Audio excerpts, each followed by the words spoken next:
Dans cette vidéo, je vais montrer une petite astuce que j'utilise parfois.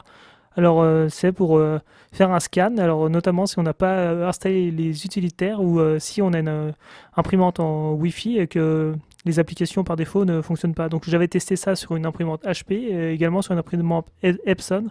Donc, par exemple, si là j'ai un nouvel ordinateur, par exemple, quand vous achetez votre imprimante, vous avez souvent un CD. Et dans ce CD, il y a des petites applications, notamment Scan.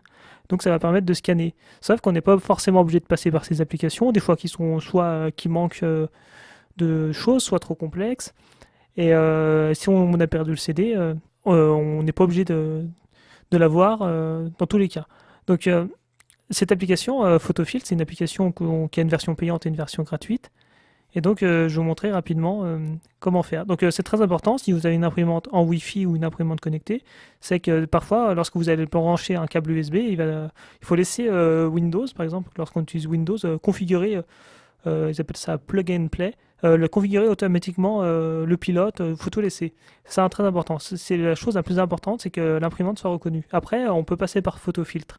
Donc, c'est important, par exemple, si vous avez une imprimante en Wi-Fi, ça sera important de configurer cette imprimante. Si vous l'achetez, il faut la mettre sur votre réseau local. Donc parfois, il est nécessaire de créer un réseau un peu domestique, privé, un réseau de famille pour partager cette imprimante. Car si votre ordinateur est trop protégé en Wi-Fi et ne partage pas les imprimantes, ce sera impossible de faire une impression. Donc une fois qu'on a installé le logiciel, on a un petit scanner. Alors là, j'ai aucun logiciel Epson. Je vais utiliser une imprimante sans fil Wi-Fi. Donc j'appuie ici. Donc là, il m'a reconnu tout de suite mon imprimante. Donc mon imprimante est juste configurée sur ma Livebox. Et là, je veux dire que je veux une photo en couleur, numérisée. Donc après, la vitesse, elle est influencée par la vitesse du Wi-Fi et la vitesse de l'ordinateur, la vitesse aussi de l'imprimante. Donc là, je mets une photo, c'est plus long que le texte, donc j'ai ma photo. Là, je suis directement sur photo filtre. Alors là, après, je peux faire des retouches. Par exemple, la rotation. Donc là, j'ai fait un croquis sur le fonctionnement de la récupération d'eau. Et après, on peut enregistrer son fichier. Donc fichier enregistré sous, ou par touche raccourci, contrôle majuscule. Donc je vais mettre enregistré. Et là, il y a différents formats qui vont se proposer à nous.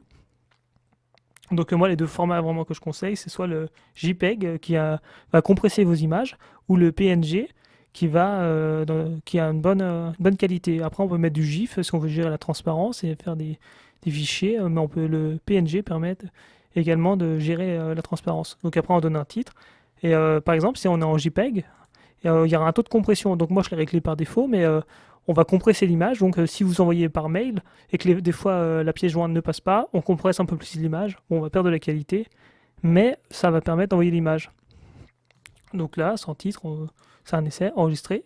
Et là, j'ai enregistré, je peux fermer mon image.